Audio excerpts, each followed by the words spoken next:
लक्ष द्या, पोलीस भरती करणारे जे विद्यार्थी आहे त्यांच्यासाठी महत्त्वाचा व्हिडिओ आहे.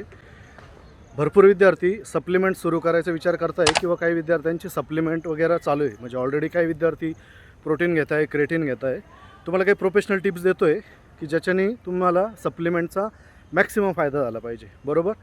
सगळ्यात इम्पॉर्टंट पार्ट हा आहे की तुम्हाला जर सप्लिमेंट सुरू करायचे असतील तर सगळ्यात पहिले तुम्हाला तुमचा डाएट क्लिअर करावं लागेल.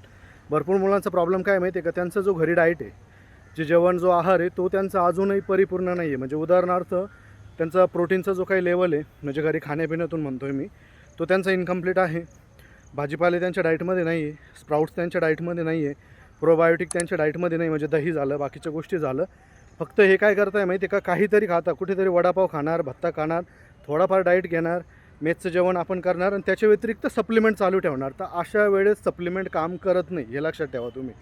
सप्लिमेंटचा अर्थ काय? पुरवणी. पुरवणी कधी घेतल्या ती ज्यावेळेस तुमच्याकडे ऑलरेडी सगळं काही भरलेलं आहे आणि तेव्हा तुम्हाला थोडीफार कमी पडते, तर त्यावेळेस आपण पुरवणी म्हणून या गोष्टींना ॲड करतो. तर तुम्हाला सप्लिमेंटचा मॅक्सिमम रिझल्ट घ्यायचा असेल, तुम्ही ह्या पद्धतीने जर सप्लिमेंट घेताय तर याचे पण फायदे तुम्हाला दिसणारच. जर तुम्हाला जास्तीत जास्त रिझल्ट घ्यायचा आहे तर पहिले घरचा जो काही प्रॉपर डाएट आहे, बरोबर, तो परफेक्ट करा आणि त्याच्यानंतर सप्लिमेंट चालू करा. म्हणजे उदाहरणार्थ जर तुम्हाला प्रोटीन सुरू करायचं आहे तर पहिले जो खाण्यापिण्यातून प्रोटीन लेवल आहे तो त्याच्या आसपास आलेला आहे का बघा, त्याच्यानंतर तुम्ही प्रोटीन चालू करा. ठीक आहे. आणि सगळ्यात महत्त्वाचं की कोणत्या इव्हेंटसाठी कोणते सप्लिमेंट जास्त इफेक्टिव्ह आहे याची जर तुम्हाला माहिती पाहिजे असेल तर खाली लाईक करा, शेअर करा, सबस्क्राईब करा. पुढे लवकरच आपले बाकीचे महत्त्वाचे व्हिडिओ येत आहे. जय हिंद.